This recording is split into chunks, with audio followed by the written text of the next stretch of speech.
Student, good afternoon. आज हम discuss करेंगे नेक्स्ट केमिकल प्रॉपर्टी जो मेटल्स, जो कि हमारे पास क्या है, reaction of metal with acid. कि जो मेटल्स है वो एसिड के साथ रिएक्शन करती है तो किस प्रकार का हमारे पास प्रोडक्ट बनता है, मीन्स व्हाट हैपेंस। तो देखो, हमने आपको बताया था प्रीवियस वीडियो में भी कि जो रिएक्टिविटी सीरीज है या जिसको हम एक्टिविटी सीरीज भी बोलते हैं तो वो काफी इंपोर्टेंट है। तो उसमें हमने एक्टिविटी सीरीज में देखा था कि जो हाइड्रोजन से नीचे की थी तो वो तो हाइड्रोजन से लेस रिएक्टिव है और हाइड्रोजन से वो रिएक्शन नहीं करेंगी। तो वही बात यहाँ पर है कि ये जो except a few reactive metals like copper, mercury, silver, gold and platinum. तो ये जो एक्टिविटी सीरीज थी या जो रिएक्टिविटी सीरीज थी उसमें हाइड्रोजन के नीचे है ये मेटल्स। तो इनको छोड़ के बाकी जितने भी मेटल्स हैं वो एसिड के साथ रिएक्ट करके एक सॉल्ट बनाती हैं, प्लस हाइड्रोजन गैस है वो भी यहाँ पर इवोल्व होती है, जैसे कि प्रीवियस वीडियो में भी डिस्कस किया था। तो यहाँ पर भी हमारे पास क्या है कि जब इनको छोड़ के बाकी के जितने भी मेटल्स हैं वो डाइल्यूट सल्फ्यूरिक एसिड और जो हाइड्रोक्लोरिक एसिड है उसके साथ रिएक्ट करके सॉल्ट एंड हाइड्रोजन गैस है वो इवोल्व होती है। लेकिन ये अभी आपको बाद में बता रहे हैं नोट में कि जो HNO3 है, देखो यहाँ पर ओनली दो ही एसिड हमने लिखे हैं, जबकि स्ट्रॉन्ग एसिड में तो हमारे पास सल्फ्यूरिक एसिड भी होता है। सल्फ्यूरिक एसिड जो हमने यहाँ पर मेंशन किया है, हाइड्रोक्लोरिक एसिड भी, और साथ में कौन सा होता है, नाइट्रिक एसिड भी होता है। अगर स्ट्रॉन्ग एसिड की बात की जाए, strong acid, weak acid, acid हमारे पास बहुत सारे हैं, ये हम लास्ट चैप्टर में पढ़ेंगे या आपने पढ़ लिया होगा। तो देखो क्या है इनमें कि नाइट्रिक एसिड की अभी रिएक्शन नहीं डिस्कस कर रहे हैं, अभी ओनली किसकी कर रहे हैं, सल्फ्यूरिक एसिड और हाइड्रोक्लोरिक एसिड के साथ। तो सारे के सारे मेटल्स हैं वो एसिड के साथ रिएक्ट करके इनको छोड़ के बस ओनली फ्यू मेटल्स, ये आपको समझ आएगी होंगी, ये हाइड्रोजन से नीचे है, इट मीन्स ये लेस रिएक्टिव है। तो इनको छोड़ के बाकी की सारी मेटल्स है वो एसिड के साथ रिएक्शन करके सॉल्ट प्लस हाइड्रोजन गैस है वो इवोल्व होती है। तो ये इतना यहाँ तक आपको नोट करना है। अब हम रिएक्शन की बात करते हैं। तो देखो बेटा, कोई भी मेटल ले लो आप, जैसे कि मान लीजिए हम सोडियम ही ले लेते हैं। ये हमारे पास क्या है, सोडियम। अब तो समझ आ गया होगा आपको इनके सिंबल, ये सोडियम का सिंबल है, प्लस इसकी रिएक्शन करवा देते हैं किसके साथ, हाइड्रोक्लोरिक एसिड। ये हमारे पास क्या है, hydrochloric acid, HCl, hydrochloric acid. देखो जब इसके साथ रिएक्शन होती है तो साल्ट बनता है और ये इस साल्ट का नाम है वो हमारे पास क्या है, सोडियम क्लोराइड। देखो सोडियम और ये हमारे पास क्या है, क्लोराइड,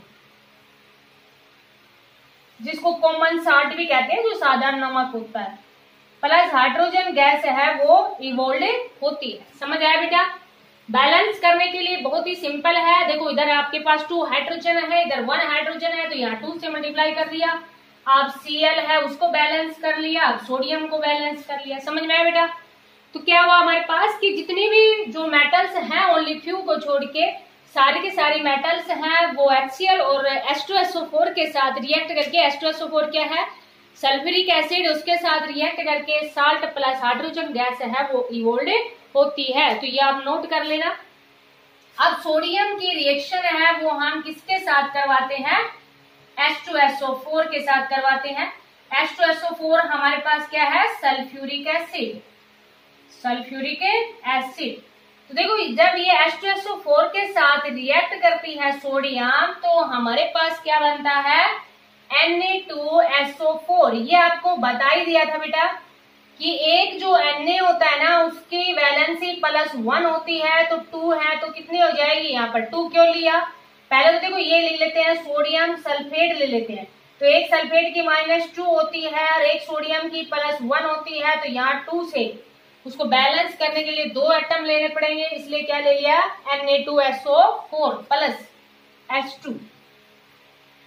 तो क्या बना हमारे पास, ये इसका नाम क्या है, सोडियम सल्फेट। बहुत ही सिंपल है, सोडियम और SO4 का क्या है हमारे पास, सल्फेट, प्लस हाइड्रोजन गैस है वो इवोल्व होती है। समझ में आया बेटा? तो सोडियम के जब सल्फ्यूरिक एसिड के साथ रिएक्शन करवाते हैं तो सोडियम सल्फेट जो कि एक साल्ट है ये हमारे पास प्लस हाइड्रोजन गैस है वो इवोल्व होती है। बैलेंस के लिए देख लेना बेटा, सोडियम के लिए के साथ 2 पहले पिछली रिएक्शन से लिखा था तो 2 हो गए, SO4 बाकी सारी बैलेंस है। समझ में आया बेटा? आप देखो जैसे कि मान लीजिए और एग्जांपल देना चाहो तो और एग्जांपल इनको नोट कर लेना आप साथ साथ, इसको अभी बाद में करना है। तो और मैग्नीशियम का ले लो, मैग्नीशियम की HCl के साथ रिएक्शन करवाओ, क्या बनेगा बेटा MgCl। देखो पहले तो हमने क्या लिखा MgCl लिखा ना, मैग्नीशियम क्लोराइड, लेकिन आपको पता है एक मैग्नीशियम की +2 होती है और एक क्लोरीन की -1 होती है। तो बैलेंस करने के लिए, क्योंकि कोई भी जो कंपाउंड बन रहा है तो क्या बनता है न्यूट्रल, तो क्या लिख दिया MgCl2 प्लस हाइड्रोजन गैस है वो इवोल्व होती है। अब देखो यहाँ पर क्लोरीन कितने हैं 2, इधर तो 1 ही है तो 2 से मल्टीप्लाई कर दिया, बाकी सारी बैलेंस ही हो गई, बस उधर 2 हाइड्रोजन हो गए। समझ में आया बेटा? मैग्नीशियम ये हमारे पास क्या है हाइड्रोक्लोरिक एसिड, तो ये क्या बन जाएगा magnesium chloride plus hydrogen gas है वो इवोल्व होती है। समझ में आया? Magnesium chloride. अगर आप इसी तरह से अगर सपोज करो आप इसकी रिएक्शन किसके साथ करवाते हो, सल्फ्यूरिक एसिड के साथ, H2SO4 हमारे पास क्या है सल्फ्यूरिक एसिड, तो क्या बन जाएगा मैग्नीशियम सल्फेट, क्योंकि अब एक मैग्नीशियम की +2 होती है और एक SO4 की -2 होती है, तो दोनों बैलेंस हो गए ना, इसकी +2 और इसकी -2, ठीक है बेटा। प्लस हाइड्रोजन गैस है वो इवोल्व होती है। अब इसमें देखो बैलेंस ऑलरेडी बैलेंस ही है, एक मैग्नीशियम है, एक सल्फेट है, एक हाइड्रोजन, सारी बैलेंस। समझ में आया बेटा? तो जितने भी जो मेटल्स हैं वो HCl के साथ और H2SO4 के साथ रिएक्ट करके क्या बनाती है साल्ट प्लस हाइड्रोजन गैस है वो इवोल्व होती है। समझ में आया बेटा? अब अगर मान लीजिए जैसे कि आपको एक रिएक्शन इस तरह से दे दी जाए कि ये बोल दिया जाए आपसे कि गोल्ड है ना, उसकी रिएक्शन करवाओ, reaction of gold with sulphuric acid,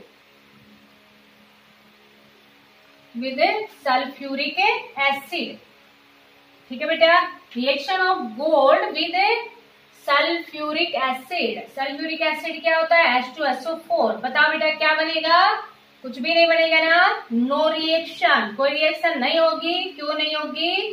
क्योंकि अभी आपको बताया था कि ये रिएक्टिविटी सीरीज में लास्ट में आता है, मीन्स हाइड्रोजन के नीचे है, तो ये हाइड्रोजन को इसकी जगह से डिस्प्लेस नहीं कर सकता, क्योंकि लेस रिएक्टिव मोर रिएक्टिव को कभी भी डिस्प्लेस नहीं कर सकता, मीन्स कि यहाँ पर कोई डिस्प्लेसमेंट रिएक्शन नहीं होगी। तो इस तरह से भी आपसे कंफ्यूज करने के लिए क्वेश्चन दे सकते हैं कोई भी, तो क्या प्रोडक्ट बनेगा, तो आपको ध्यान रखना है, रट्टे नहीं मारना, बस ओनली आपको जो रिएक्टिविटी सीरीज बताई थी उसी पे आपको फोकस करना है, बाकी सारी रिएक्शन अपने आप हो जाएंगे, क्योंकि आपको ध्यान रखना है बस ओनली कि कौन सी रिएक्शन होगी और कौन सी रिएक्शन नहीं होगी। समझ आया बेटा? अब ये जितनी भी अब समझ आ गया होगा आपको कि HCl और H2SO4 के साथ रिएक्शन करके मेटल्स क्या बनाती हैं साल्ट प्लस वाटर बनाती हैं। कोई भी मेटल ले लेना आप, चाहे जैसे कि कैल्शियम ले लेना, कैल्शियम के HCl के साथ रिएक्शन करवा देना, क्या बनेगा यहाँ पर अब CaCl2 बनेगा ना, क्योंकि ये कैल्शियम का +2 होता है, क्लोरीन का -1, 2 ले लिए तो क्या बन जाएगा CaCl2 प्लस हाइड्रोजन गैस है वो इवोल्व होती है, बस बैलेंस रिएक्शन। समझ में आया बेटा? तो जितने भी जो मेटल्स हैं वो हाइड्रोक्लोरिक एसिड और H2SO4 के साथ रिएक्शन करके साल्ट प्लस हाइड्रोजन गैस है वो इवोल्व होती है। तो आप कर ही लोगे, समझ आ गया होगा आपको ये, ठीक है बेटा? तो कितने भी आप एग्जाम्पल दे देना। अब देखो हाँ बात करते हैं किसकी, जैसे आप ये कहोगे कि स्ट्रॉन्ग जो एसिड है उसमें तो नाइट्रिक एसिड भी आता है, ये हमारे पास किसका सिंबल है ये जो फॉर्मूला है केमिकल फॉर्मूला HNO3 किसका है, ये नाइट्रिक एसिड का। तो देखो यहाँ पर क्या लिखा कि hydrogen gas is not evolve, जैसे कि मान लीजिए आपसे क्वेश्चन इस तरह से पूछ लिया जाए कि वह acid is react with nitric acid की metals is react with nitric acid, की कोई भी मेटल्स है उसको उसकी रिएक्शन करवाते हैं नाइट्रिक एसिड के साथ, तो हाइड्रोजन गैस है वो इवोल्व क्यों नहीं होती। बाकी की जो मेटल्स है जो बाकी की जो एसिड है वो मेटल्स के साथ जब रिएक्शन करते हैं तो हाइड्रोजन गैस इवोल्व होती है, तो क्यों नहीं होती। देखो hydrogen gas is not evolve when a metal react with nitric acid. क्यों नहीं होती? क्योंकि नाइट्रिक एसिड है वो एक स्ट्रॉन्ग ऑक्सीडाइजिंग एजेंट है, और ऑक्सीडाइजिंग एजेंट क्या कर देते हैं? ऑक्सीडाइज कर देते हैं H2 को, produce during the reaction to form water and an oxide of a nitrogen. Means क्या कर देंगे? ऑक्सीडाइज करने का मतलब H2 की जगह और लगा देंगे उसके साथ। मीन्स हाइड्रोजन उसको ऑक्सीजन उसको प्रोवाइड कर देते हैं ताकि H2O बन के क्या बन जाए? वो एक वाटर बन जाए। इसलिए ये काफी इंपोर्टेंट है, ध्यान रखना कि कोई भी जो मेटल्स है वो नाइट्रिक एसिड के साथ जब रिएक्ट करती है तो हाइड्रोजन गैस है वो इवोल्व नहीं होती। क्यों नहीं होती? क्योंकि HNO3 एक स्ट्रॉन्ग ऑक्सीडाइजिंग एजेंट है, और ये क्या करता है कि जो H2 प्रोड्यूस हो रही थी ना ड्यूरिंग द रिएक्शन, उसको ऑक्सीडाइज करके क्या बना देता है? वाटर एंड एन ऑक्साइड बना देता है। किसका? नाइट्रोजन का। समझ में आया बेटा? जैसे कि इसको एक रिएक्शन से समझते हैं तो आपको अच्छी तरह से ये समझ में आ जाएगा। जैसे कि मान लीजिए आपसे पूछ भी लिया जाए कि कोई रिएक्शन बताओ इसमें, तो जैसे कि हम ले लेते हैं जिंक की रिएक्शन ले लेते हैं। जिंक की रिएक्शन किसके साथ ले लेते हैं? Nitric acid. ये हमारे पास क्या है? Nitric acid. ठीक है बेटा, तो जब जिंक नाइट्रिक एसिड के साथ रिएक्ट करता है तो क्या बन जाता है? जिंक नाइट्रेट प्लस H2O, और प्लस अभी आपको बताया ना कि तो water plus oxide of a nitrogen, sorry oxide of nitrogen है वो हमारे पास क्या बनेगा यहाँ पर? NO2। समझ आया बेटा? तो क्या होगा कि जब ये जिंक की नाइट्रिक एसिड के साथ रिएक्ट करवाते हैं तो जिंक नाइट्रेट बनता है। ये हमारे पास क्या है? Zinc nitrate plus water plus nitrogen oxide बनता है। मेरे से देखो इसने क्या किया कि जो H2 गैस प्रोड्यूस हो रही थी ना उसको ऑक्सीडाइज कर दिया, मीन्स ऑक्सीजन उसके साथ लगा दिया ऑक्सीडाइजिंग होके, और प्लस क्या बन गया? NO2। समझ में आया बेटा? देखो जैसे कि ये Zn है, NO3 का उल्टा H2 तो बन ही रहा था ना, तो साथ में एक H2 तो गैस प्रोड्यूस होनी थी, लेकिन ये इतना ज्यादा स्ट्रॉन्ग ऑक्सीडाइजिंग एजेंट है कि क्या कर देता है? वाटर को ऑक्सीडाइज कर, सॉरी H2 को ऑक्सीडाइज करके क्या बना देता है? वाटर प्लस नाइट्रोजन का ऑक्साइड बना दिया, ऑक्साइड ऑफ नाइट्रोजन, जो कि हमारे पास क्या है? NO2। अब इस रिएक्शन को आप बैलेंस कर लेना। जब रिएक्शन को आप बैलेंस करोगे तो देखो बेटा इधर हमारे पास ऑक्सीजन कितने हैं? 3, और इधर तो ऑक्सीजन कितने हो गए? 6, और 1 7 और 2 9 हो गए ना। तो 9 तो इस तरह से बैलेंस नहीं होगी, तो हम क्या करें? इसके साथ 2 से मल्टीप्लाई कर दो। जब इसको 2 से मल्टीप्लाई करोगे तो देखो बेटा 2 और 2 4, और 4 और 6 कितने हो गए? 10 हो गए ना। ठीक है, सॉरी यहाँ पर तो कितने हैं आपके पास? 6 हुए, और यहाँ पर 10 हो गए। अब देखो ये 10 नहीं बन सकता ना, तो क्या करें? इसके साथ 4 से मल्टीप्लाई कर देते हैं। 4 से मल्टीप्लाई करेंगे तो ये हमारे पास कितना बन जाएगा? 12 बन जाएगा, और 12 बनने के लिए देखो ये 2 से मल्टीप्लाई कर दिया।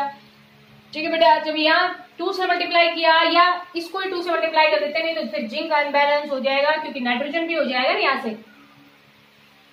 तो इसको किससे मल्टीप्लाई कर दिया? 2 से मल्टीप्लाई कर दिया। देखो सारे बैलेंस हो गए ना। नाइट्रोजन इधर कितने हैं? 4, इधर भी नाइट्रोजन 2 और 2 कितने हो गए? 4। तो देखो अब रिएक्शन है वो बैलेंस होगी, तो Zn प्लस 4 HNO3 क्या बन जाएगा? ZnNO3 का उल्टा H2 plus 2H2O plus 2NO2। समझ में आया बेटा? लेकिन यहाँ पर भी एक एक्सेप्शनल केस है, और वो आपके पास क्या है? वो भी आपको ध्यान रखना है कि जो मैग्नीशियम है ना, मैग्नीशियम एंड मैग्नीज, ये हम आगे पढ़ेंगे। एक तो मैग्नीशियम की बात करते हैं और एक मैग्नीज के बारे में हम आगे पढ़ेंगे। या आपसे ये तो पूछ ही लिया जाता है कि reaction of magnesium with nitric acid. तो एक तो हम मैग्नीशियम की बात करते हैं, दूसरा मैग्नीज की बात करते हैं। ये रिएक्ट कर लेती हैं, रिएक्ट्स विद नाइट्रिक एसिड। ये जो डाइल्यूट नाइट्रिक एसिड है ना उसके साथ रिएक्ट करके reacts with dilute nitric acid to form या टू इवोल्व हाइड्रोजन गैस। जैसे कि अभी आपको बताया ना कि मेटल्स है वो नाइट्रिक एसिड के साथ रिएक्ट करके हाइड्रोजन गैस को इवोल्व नहीं करते ये, लेकिन ये एक्सेप्शनल केस है magnesium and manganese. Magnesium Mg और मैग्नीज होता है Mn, जो कि हम आगे पढ़ेंगे। हायर क्लासेज में, क्योंकि अभी आपसे ओनली मैग्नीशियम की पूछ सकते हैं। तो जब मैग्नीशियम है ना, उसकी रिएक्शन करवाते हैं किसके साथ, नाइट्रिक एसिड के साथ, क्योंकि कुछ एक एक्सेप्शनल केस होते हैं हर एक में। तो जब नाइट्रिक एसिड के साथ रिएक्शन करवाते हैं तो मैग्नीशियम नाइट्रेट बन जाता है, प्लस हाइड्रोजन गैस है वो इवोल्व होती है, क्योंकि एक NO3 का -1 होता है, एक मैग्नीशियम का +2 होता है, इसलिए क्या बनेगा, MgNO3 का whole twice 2 plus H2 hydrogen gas है वो इवोल्व होती है। समझ में आया बेटा? क्योंकि ये ना तो ज्यादा मोर रिएक्टिव है और ना ही ज्यादा लेस रिएक्टिव है, लेकिन हाइड्रोजन से तो काफी ज्यादा रिएक्टिव है। काफी ज्यादा मीन्स बहुत ज्यादा भी रिएक्टिव नहीं है, बहुत लेस भी रिएक्टिव नहीं है, इसलिए ये ऑक्सीडाइज नहीं हो पाता। हाइड्रोजन गैस जो इवोल्व होती है वो ऑक्सीडाइज नहीं हो पाती, और जिसके कारण क्या बन जाता है, हाइड्रोजन गैस है वो इवोल्व हो जाती है, प्लस मैग्नीशियम नाइट्रेट बन जाता है। बैलेंस करने के लिए बिल्कुल सिंपल, ओनली H2 से यहाँ मल्टीप्लाई करना पड़ेगा, बाकी रिएक्शन सारी बैलेंस ही है। समझ आया बेटा? तो ये थे हमारे पास reaction of metal with acid. तो ध्यान रखना आप, reaction of metals with acid की मेटल्स की एसिड के साथ रिएक्शन करवाते हैं तो साल्ट प्लस हाइड्रोजन गैस है वो इवोल्व होती है। लेकिन आपको ये भी ध्यान रखना है कि नाइट्रिक एसिड के साथ जब रिएक्शन करवाते हैं मेटल्स की, तो वो नाइट्रिक एसिड एक ऑक्सीडाइजिंग एजेंट है, वो ऑक्सीडाइज कर देता है, मीन्स यहाँ H2 की बजाय क्या बनता है, वाटर। लेकिन ये एक्सेप्शनल केस है किसका, मैग्नीशियम एंड मैग्नीज का, कि मैग्नीशियम की तो पूछ ही सकते हैं आपसे कि मैग्नीशियम की नाइट्रिक एसिड के साथ रिएक्शन बताओ। तो ध्यान रखना, मैग्नीशियम नाइट्रिक एसिड के साथ जब रिएक्ट करता है तो हाइड्रोजन गैस है वो इवोल्व होती है। और इसमें आपको ये बता दिया था लास्ट में, पीछे भी बताया था कि जो मेटल ऑक्साइड्स होते हैं वो बेसिक इन नेचर होते हैं। Basic in nature means metal oxide है ना, वो मेटल हाइड्रोक्साइड बनाते हैं। ये आपको स्टार्टिंग की जो रिएक्शन थी उसमें बताया था, इसे प्रीवियस में भी बताया था, और ये ऐसे इस तरह से क्वेश्चन पूछ भी सकते हैं। तो ये भी हमारे पास reaction of metals with acid. तो आप इसको अच्छे से अंडरस्टैंड करना, साथ में नोट भी करना। Thank you, have a nice day.